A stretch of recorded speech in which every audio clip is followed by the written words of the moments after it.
Fé na bola e os dois pés na comédia. Correndo Atrás é o nosso filme de hoje aqui no País do Cinema.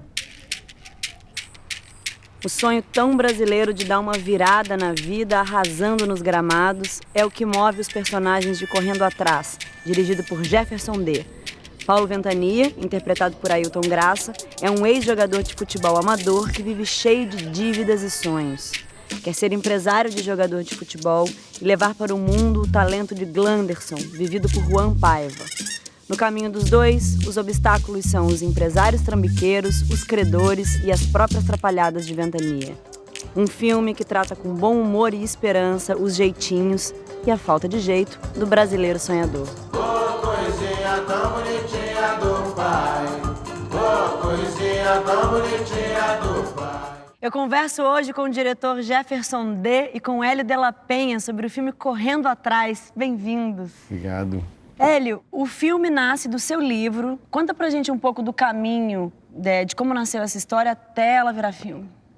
Olha, essa história ela surgiu de um desconforto. Toda vez que você falava de alguma coisa que dizia respeito ao subúrbio carioca, estava relacionado à questão do tráfico, polícia, bandido e tal.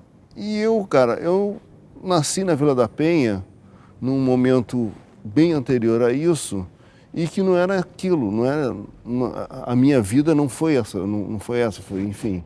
Por que não voltar ao subúrbio da minha infância, sabe? O que está mais próximo em termos de cinema do Chuvas de Verão do que do Cidade de Deus. Você deu o livro de presente pro Jefferson. O Jefferson leu e de cara achou que dava um filme? Foi uma coisa inusitada. O Hélio, eu estava fazendo um filme anos atrás, estava fazendo meu primeiro longa, o Brother. Uhum. E o Hélio foi visitar o set de filmagem. E eu filmei no Capão Redondo, em São Paulo. E aí, num determinado momento, eu sabia que o Hélio vinha fazer uma visita ali, mas eu olho lá num canto, assim, do bairro, tá Hélio de la Penha e Mano Brown, juntos, assim, conversando. Mano Brown sempre ali, né, muito sério. E Hélio rindo, assim, né, com seu humor ali. Eu fiquei com aquilo ficou na minha cabeça. Falei, poxa, de que forma isso poderia dar uma liga? No final desse dia de filmagem, o Hélio me deu um livro, Vai na Bola Glanderson. Aí eu finalizei o filme, estreou no Festival de Berlim, e eu fui lendo o livro no avião. Olha. E rindo, sozinho no avião. Falei, poxa, isso aqui dá um filme. Mas fica aquela coisa, dá um filme, guardei. E aí, um belo dia, tocou meu telefone, continua aí, Hélio. Ah, sim. Quero pegar um pouco de antes, assim, porque tem que render crédito ao Gustavo Adba, que é o diretor de fotografia. O Gustavo, ele fez as primeiras temporadas do Cacete Planeta e depois ele saiu da Globo, começou a fazer filme e tal, e estava trabalhando nesse filme com o Jefferson. E aí, um certo dia, a gente se encontrou e ele falou assim, cara, eu estou trabalhando com um cara que você vai gostar. Você vai gostar, você vai se entender com esse cara, eu tenho certeza, vocês vão se entender. Falei, é mesmo? A gente está fazendo um filme, vai passar lá no Capão Redondo, a gente vai fazer uma filmagem e tal. Aí conheci o Jefferson, dei o livro de presente para ele e tal. Eu achava que o livro dava samba para o filme, para um filme. Só que eu não tinha caminho de fazer aquilo, tal. Eu tinha tentado algumas produtoras de uma maneira como ingênua, ao invés de eu pensar numa sinopse de um filme e tal, escrever alguma coisa e tal, eu dava o livro pensando que a pessoa ia ler e se encantar, como aconteceu com o Jefferson. Ainda bem que não se encantaram. Exatamente. Aí, mas ninguém retornava tal. Até que uma vez a Clélia Bessa, né, da Racor, minha amiga tal, ela falou assim, eu vi que tinha um filme nesse livro. E a gente, beleza, tal, fiquei feliz com aquela história. E aí, mas quem poderia ser? Quem poderia ser o diretor, não sei o quê e tal. Nisso, o Brother tinha sido lançado, já tinha acontecido, eu gostei. Eu falei assim, cara, tem um cara que, enfim, eu nunca vi ele fazer comédia, mas eu gostei dele, o contato com ele foi bacana. Será que o Jefferson D não poderia ser o diretor? Havia uma certa resistência pelo fato de você não fazer comédia. Eu tinha feito um drama, né? Os meus curtas tinham trabalhado mais nessa linha do drama. O primeiro longa era um grande drama, que era o Brother. Então tinha esse lugar. E para mim tinha um desafio. Eu falei, bom, E, obviamente, vamos aprender a fazer comédia, né? Claro, Vamos lá. Vamos. E aí foi esse mergulho. Quando Aí eles foi me legal, convidaram. aí foi legal assim que a gente convidou, o Jefferson topou, e aí a gente junto mergulhou no roteiro, né? O Jefferson sempre via as questões dramáticas da história, e aí me mandava, eu botava as piadas, falava... Cara, que não, sala de roteiro é essa? Que E delícia! aí foi esse lugar que a gente foi trocando, e óbvio, também vem desse filme da militante sobre a questão negra. E o Hélio tinha feito um desenho que me interessava muito, para além do próprio livro, que era um desenho do homem negro, né?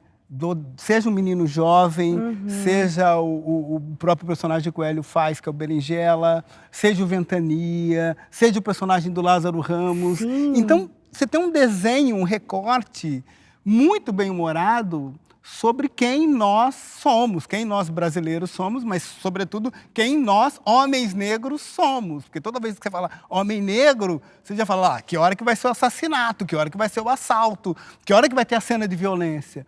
Então tinha um desafio que era lindo, que era fazer um filme sobre um menino portador de deficiência, órfão, pobre, né? E com humor. Essa era a graça. Mas como assim? Como fazer graça? Aí eu acho que vem a genialidade desse cara aqui, que é fazer humor sobre o que todo mundo vê como desgraça. Um menino de comunidade, portador de deficiência, órfão, só que cheio de sonhos. Cheio de sonhos. Né? Então, acho que tem esse lugar que era lindo. E aí o processo foi reunir esses gênios da comédia, do drama brasileiro, né?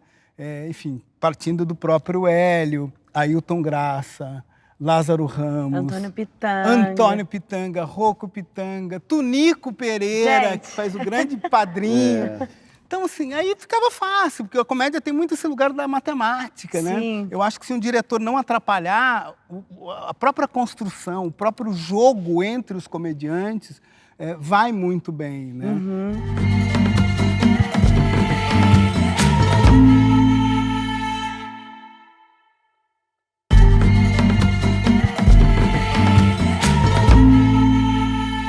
Queria justamente que a gente continuasse nesse assunto de falar da potência que é o humor no nosso cinema também. Porque o brasileiro tem uma identificação com a comédia muito grande. Você não tinha feito comédia ainda. E como que você vai entendendo isso aí durante essa potência? Nossa, eu posso fazer isso com a comédia. Tem uma relação que é ver, né? Eu revi muitas coisas que o Hélio tinha composto durante os Cacetas. E aí tinha uma coisa de nós negros tirando onda da gente mesmo.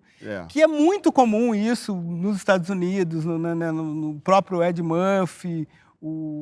Mas lá você tem já uma tradição de uma produção onde o produtor é negro, o diretor é negro. Eu acho que a grande questão, o grande diferencial, só teve essa quantidade de preto envolvido e empregado porque tinha preto empregando, entende? E isso era a grande diferença. E essa construção que o Hélio falou é muito bonita porque assim, você fala, nossa, o filme é todo colorido, parece Basquiat, é Basquiat. A nossa grande referência também era de um homem preto que usava essas cores.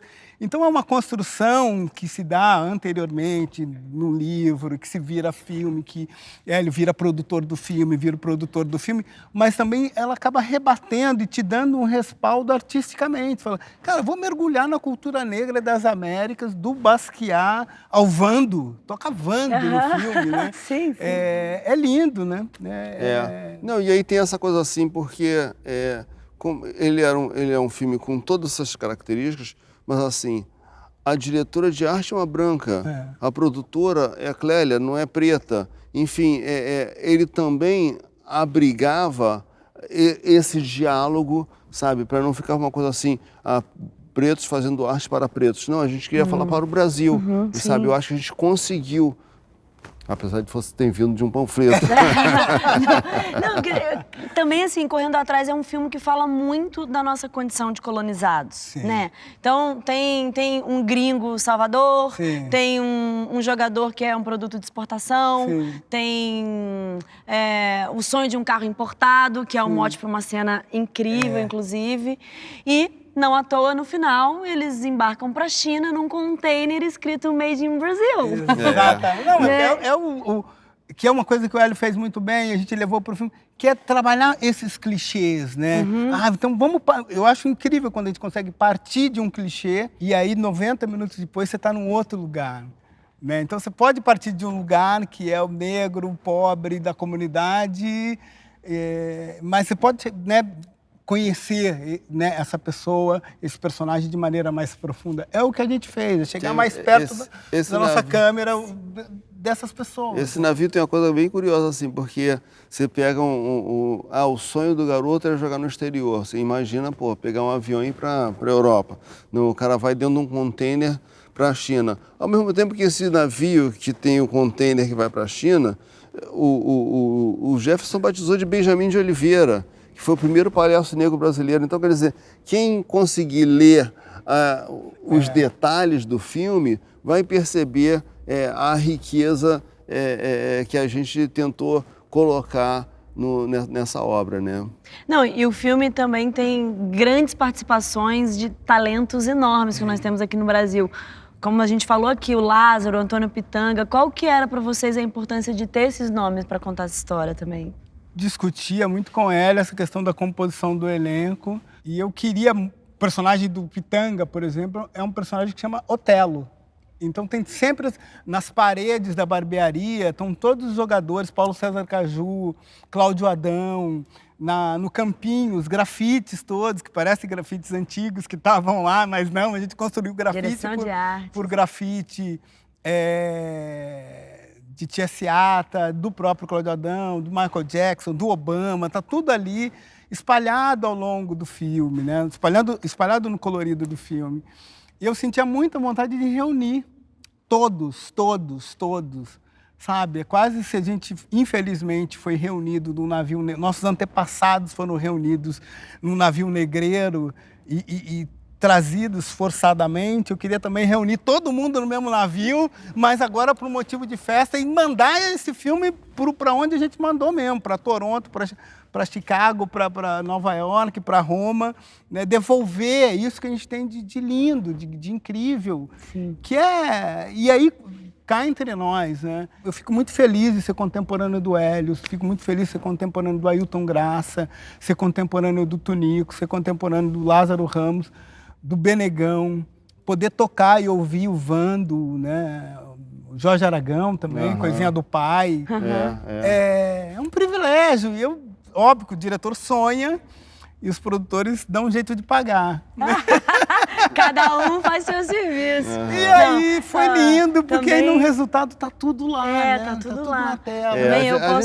A gente queria mesmo arrumar espaço para tá lá o Lázaro, tá lá o Ailton Graça, o Juan Paiva e tal. E aí teve até um momento que foi curioso, que a gente estava, no momento que a gente estava fazendo a escalação do filme, eu fui chamado pela Rosane Svartman de fazer a novela Totalmente Demais.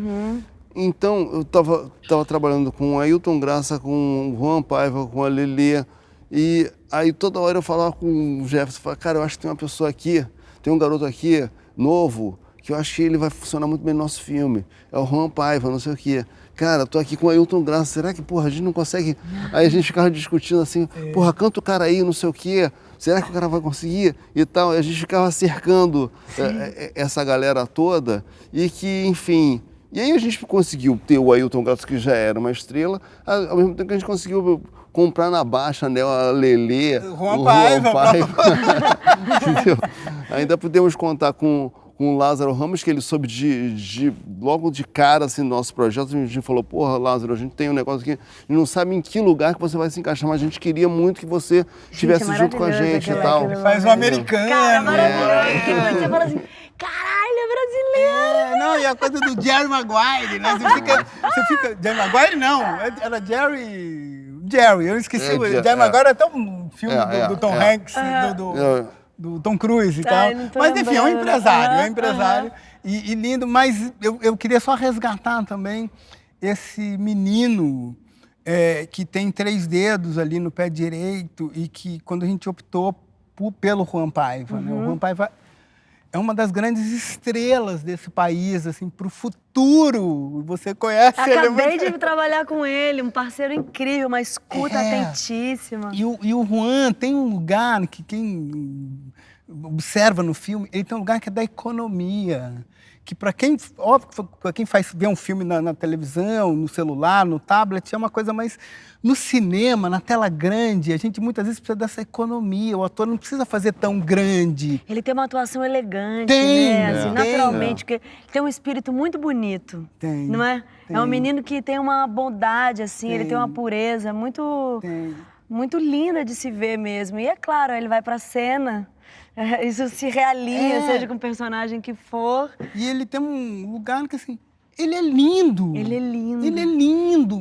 Eu acho que talvez o homem mais bonito que eu já vi na minha vida, assim. Que lindo. É lindo. Você põe ali, você fala, posso ficar só te vendo aqui? Que né? lindo. E é muito, ele te chama, ele traz, ele te captura, sem falar nada. E essa economia dele contrastava muito com o Ailton, porque o Ailton Graça ele é um cara grande. Como é dirigir o Ailton? Um ator como o Ailton. O Ailton é maravilhoso, por isso que quando o Hélio fala, pô, a gente não precisava falar um monte de coisa, porque já estava lá, né? Exatamente. O interessante é isso. O interessante que eu gosto é que você não precisa sublinhar nada, entendeu? Deixa que o povo, o público leia o que está sendo exposto, e já entendeu? tem no nosso imaginário também, né? São figuras tão brasileiras que já tem muito também.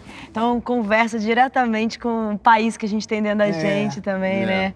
Vamos falar um pouquinho do Berinjela. Você é o autor dessa história toda, produz o filme e ainda atua fazendo Berinjela, que é esse típico trambiqueiro brasileiro.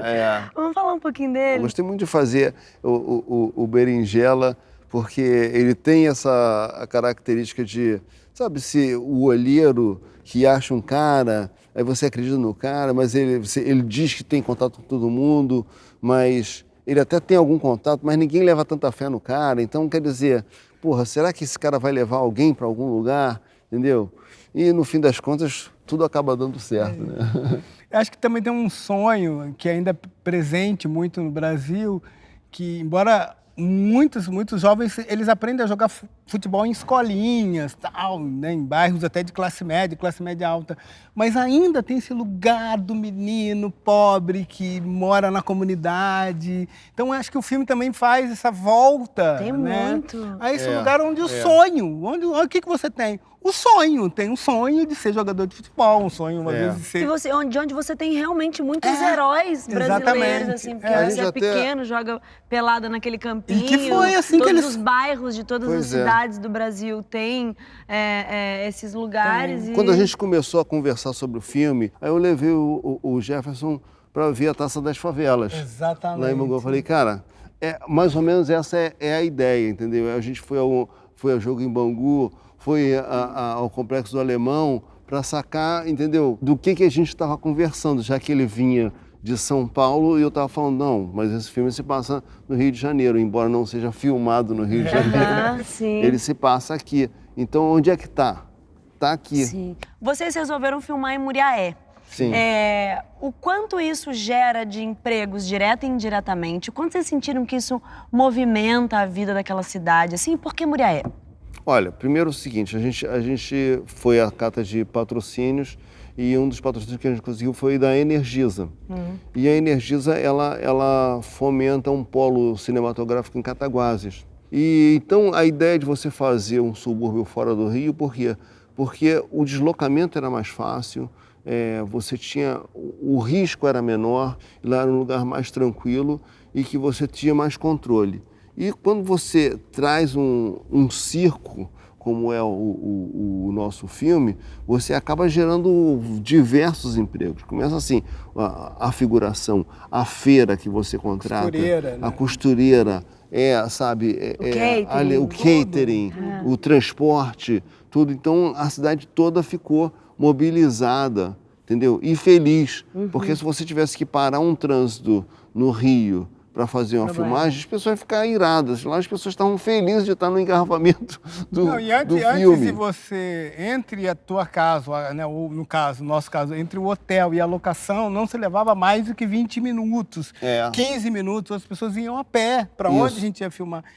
Isso numa cidade como São Paulo, como Rio de Janeiro, é impossível. As pessoas ficam 1 hora para ir, 1h30 para chegar. Você podia fazer um deslocamento numa diária, coisa que é inviável aqui. É uma cidade atriz, entendeu? Porque ela se passa por outra, né? Ela se passou pelo Rio de Janeiro, né? Uma história que toda ela é situada no Rio de Janeiro e ela é rodada em Muriaé. Não, e tem também um senso de coletivo que só a periferia tem, né? Só. Então, também defendendo aqui... André, tem um lugar que é maravilhoso, que assim, a gente precisa conhecer o Brasil, a gente precisa se aprofundar e ir para outros lugares, né? Quando a gente fala em diversidade, em geral a gente leva muito para a questão de raça e de gênero, mas também tem a questão da localização, geográfica, né? A gente precisa ir para o interior do Brasil. A gente não foi tanto para o interior do Brasil. São tantos Brasis, né, cara? Você chega no Brasil do Sul, chega no Brasil do Nordeste, assim, você...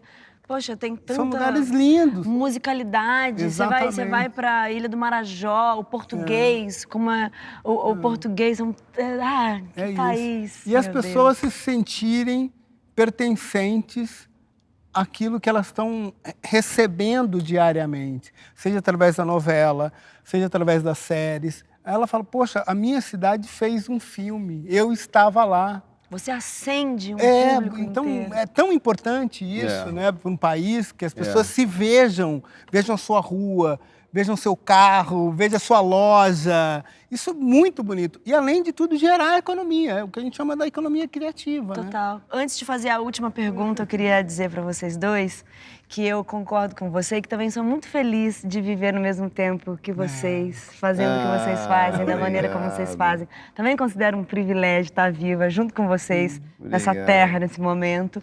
Eu queria que vocês escolhessem a cena predileta de vocês no filme e me dissessem por quê, que a gente exibe ela agora aqui no final. Eu vou falar que tocou, falo em meu nome, falo em nome dos produtores, da Clélia, da Cristiane, da Rosana Svartman, que é o que tocou. Quem lê o livro foi uma cena que me fez chorar, porque li e eu nem sabia exatamente como filmar, mas tudo vai se iluminando, seja com o elenco, com os atores e tal, e que é uma metáfora da nossa vida, que é quando o Ventania fala pro Glandelson, ele fala, você vai ter que pegar a bola aqui e atravessar até o outro lado, sem deixar a bola escapar do seu pé. Na feira. Na feira. E rola a pelota no estádio Feira Berrio. Vai no peito do pé com carinho. Olha! 10-8! Passa pela passagem da freguesia. Olha lá, Vitor Carlinhos estuda a jogada e mete a caneta no primeiro que vem. Avança pela passagem. Lá vem a freguesia. O moleque tá com ele na bola. Olha o carrinho da mandioca. Passa pelo carrinho da mandioca. Estou esse menino é um gênio. Cruza no poste. Porra, moleque, qual é a tua, cara? E faz a jogada com a galinha. Glanderson se posicionaram aqui entrada. A zaga fica irada. Vai, meu garotinho, pimba na gorduchinha. É isso aí, dá um lençol na banana que vai dormir quentinha. Chupa com limão azedo. Toca de café pra laranja. A laranja corre pra cima dele e ele corre atrás. Moleque, olha as olhas que você tá fazendo aqui. A bicicleta apontou, disparou. Olha o que ele fez, olha o que ele fez. Ele fez merda! Tem duas cenas assim que eu adoro. Uma delas é que fala do sonho também, que é quando o Glandelson já está meio desanimado, pô, sabe, será que eu vou dar para isso e tal? Aí o Ventania fica instigando ele, não, mas se você não quer, pô, as garotas, um carro importado e tal, e aí ele simula um carro importado sem ter carro nenhum, entendeu? E você vê o carro, você se sente dentro daquele carro. Essa cena eu acho muito bacana. Vai, entra aí, moleque, limpa o pé, entra no carro, fecha a porta e põe um cinto.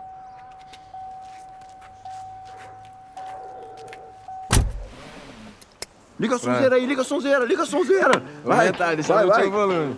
Aí.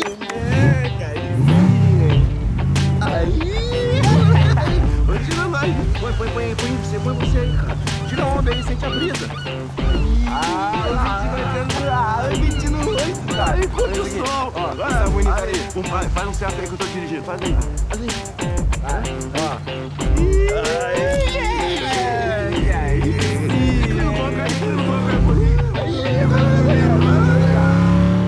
Ah, que maravilha! Eu ficaria muito tempo aqui conversando com vocês. Nosso programa acabou. Até a próxima. Foi maravilhoso. Teria muito assunto. Obrigada por vocês terem vindo. Valeu. Correndo atrás. Olha aí os bem-TVs do Canal Brasil em seu habitat natural. Peraí, o narrador chamou a gente de bem-TV? Tô ligado, é porque os humanos acham que o som que a gente faz é bem-TV. Isso não faz o menor sentido. Eles não sabem que o que a gente fala é... Imagina o dia que eles descobrirem que a gente tá o tempo todo falando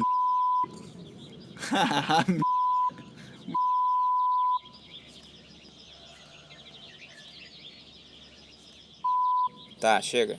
Já deu.